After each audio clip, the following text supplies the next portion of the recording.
Welcome to English Reading for Learning. The King's Wise Friend. A moral story: be prepared for any situation and trust your judgment.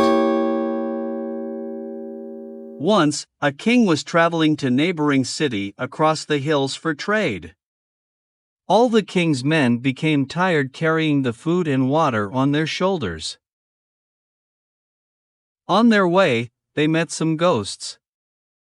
The ghosts saw that the king's men were tired. They advised the king to throw away all their water. There is a river just a few steps away. You can drink as much water as you like there. But to their surprise, there was no river ahead. They were tired and slept under a tree. The ghosts captured them and put them in a cave. The next day, the king's friends set out on the same journey. He trusted his decisions and was prepared for the worst that might come.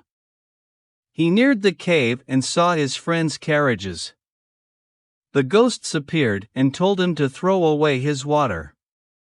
Instead of believing the ghosts, he hit them with his mace. He freed the king and his men and they returned to the kingdom. Thanks for watching and listening. Please click like and subscribe for new and latest uploads.